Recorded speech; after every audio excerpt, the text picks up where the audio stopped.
just something very small. And then, please return it. Because for you to be asking me that how much, it means you've seen it. Hey, don't insult me. You know how dangerous I can get when you accuse me like that. Where is my money? That is all I'm asking for. Where's your money? How much are we even talking about here? Just 20 billion. 20 billion? Yes.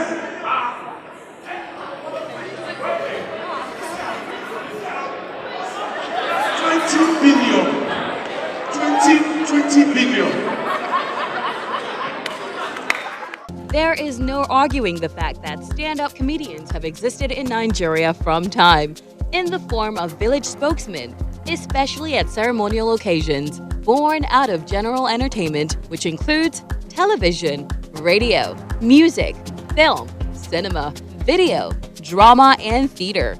Stand-up comedy has drawn a lot of attention to its vast and enterprising industry in the last 20 years in Nigeria.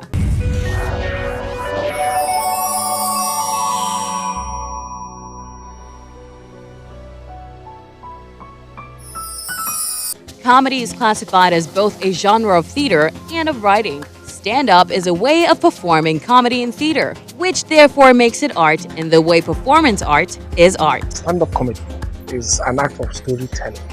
The desired effect is to create humor. Now, in that fine art of storytelling, you can now begin to bring in some other components to help bring that story, put life in that story, bring it to life, bring it to the point where the audience is listening to you tell your story, but they are reasoning in pictures like they are watching it on a screen.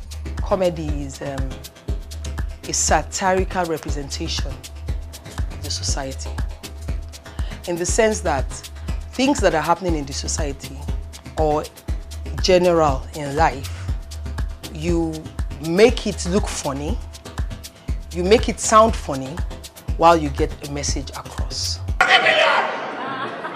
So you get 20 billion, you get 20 billion, look at me, you get 20 billion. Okay, stop. Go meet my girlfriend. Tell her say, make she put your name for subsidy. I can't just go there and say, put my name for subsidy list. She did not supply anything. Tell her that you supply milk and not oil. She will put your name there. 20 million is small money. I'm telling you. No. 20 billion. So as an art in itself, comedy is a form of driving a point home while you're suiting the message into the person. For those who have been disheartened by the continuous decline of the Nigerian theater tradition, the advent of an avant-garde alternative in the emergent stand-up comedy culture has hugely compensated for a truly sad loss. Live stage acting in itself is an amazing world of art. And as a country, we cannot afford to lose it. If we're celebrating stand-up comedians for getting people out of their houses to come for shows, then you have to celebrate the hip-hop artists as well, because they've been able to do it as well. Kiss Daniel had a sold-out show, So that, I think at the end of the day, it means that people want to be entertained. There's too much pressure in this country, too much stress, too much pain. So for 5,000 naira to come and laugh and to enjoy myself and to stay away from the house, please, let me do it. The evolution of stand-up comedy to a lucrative business in Nigeria would not be well expatiated without giving credit to Oprah Williams for the development of modern stand-up comedy. Thanks too to my colleagues who belong to my era. Our openness, our being able to mentor the young ones and being able to be open to them coming into the business. Thanks to all that, we're able to grow an industry, because you can't grow an industry by just few of you being the players in that business. We've been able to, keep the doors open for more people to come in. Just that what we expect from them is, it's not just enough for you to copy and copy and copy materials that have been tried, tested, and found potent. Where is that your former tailor? The one that usually patch your trousers. He's a suspect. That my tailor. I've sacked him.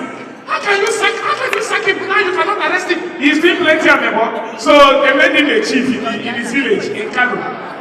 He's a chief. He's Amebo. He's Amebo is too much. Hey! He's not a chief in Kano. He's a chief in Kano. Jesus. That is native immunity. That means you cannot arrest him again. I can't. But don't worry. 20 billion is chicken feed. 20 billion is chicken feed. Yeah. I don't blame you. In winning the attention of the audience, a comedian must be able to create joke materials and present them in the best language possible. And this has helped to put comedians from the southern region on the front row in the comedy industry. For example, I'm from Ondo State, and everybody assumes I'm from Warri or Benin. And it's either they say I look like them, or they say I talk like them, or they say I act like them, or I meet upcoming comedians and they look at me and they say, Auntie Migwo, and once you say that, you put me off. I don't even want to hear what you're going to say. I don't want to talk to you. Not because I have anything against the Niger Delta people, but because comedy is not a Niger Delta career. You cannot take away the fact that comedy, a joke, is sweeter in the dialect. The South-South region, by virtue of the non-uniformity of languages, has found, mind you, we have too many languages in Nigeria, but there's this belief that in the north, Hausa is the major language, okay? Much as we know that there are other little dialects that spring up, but they have like a central Hausa. In the southeast, there's Igbo, that most people in the southeast understand. Now, you go further towards the Niger Delta, you will now find different languages that they don't have that distinct one language that you can say people in Cross River, Akwa Ibom, Bayelsa, Edo, Delta states will speak and understand each other. So Pidgin English has kind of become that language that unifies everybody. You would not see Steve Harvey in America tomorrow and say Migwo.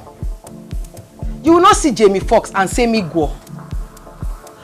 All this came from the fact that everybody assumes that because Ali Baba is the king of comedy or the person that evolved the comedy industry, and because he's from Niger Delta, therefore, because they want to be close to him, then they've had one or two comedians who have that synergy with Adi, who are close to Adi, say Migo. So they too, they want to feel familiar that me too, I know bros. So they too, they go Migo.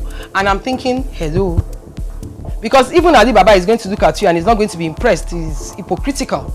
You are a Yoruba boy and you are greeting Ali Migo. I'm sure he's thinking in his head, what's wrong with you? Because we speak that pidgin, everybody understands it. It has become like the medium of expression for people from that area. So all the stories that people will normally tell in their various settings are tailored to meet the requirement of that language. You take that language out of the south, you come to a place like Lagos, you're comfortable because they also can understand Pidgin English. When you find people who have, who grew up in the Niger Delta area or lived their life in the Niger Delta area where Pidgin is the uniform, or apart from English language is the main means of communication, they go anywhere, everybody understands Pidgin English, it comes natural.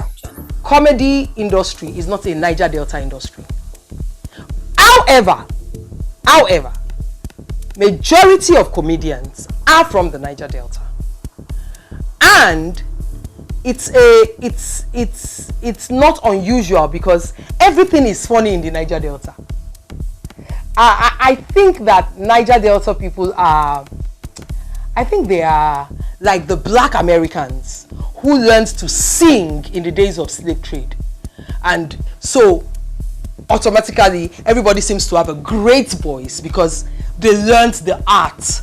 And so I think that the Niger Delta people have gone through so much pain and so much sadness because of being dominated in their own oil land, and they tend to understand poverty. So when they when they want to look beyond those things, they see the funny side of life. And so everything is funny around them.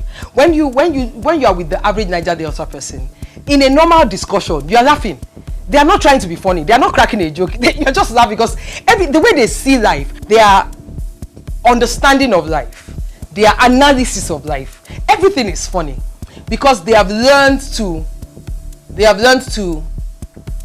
see the funny side of life in everything they do.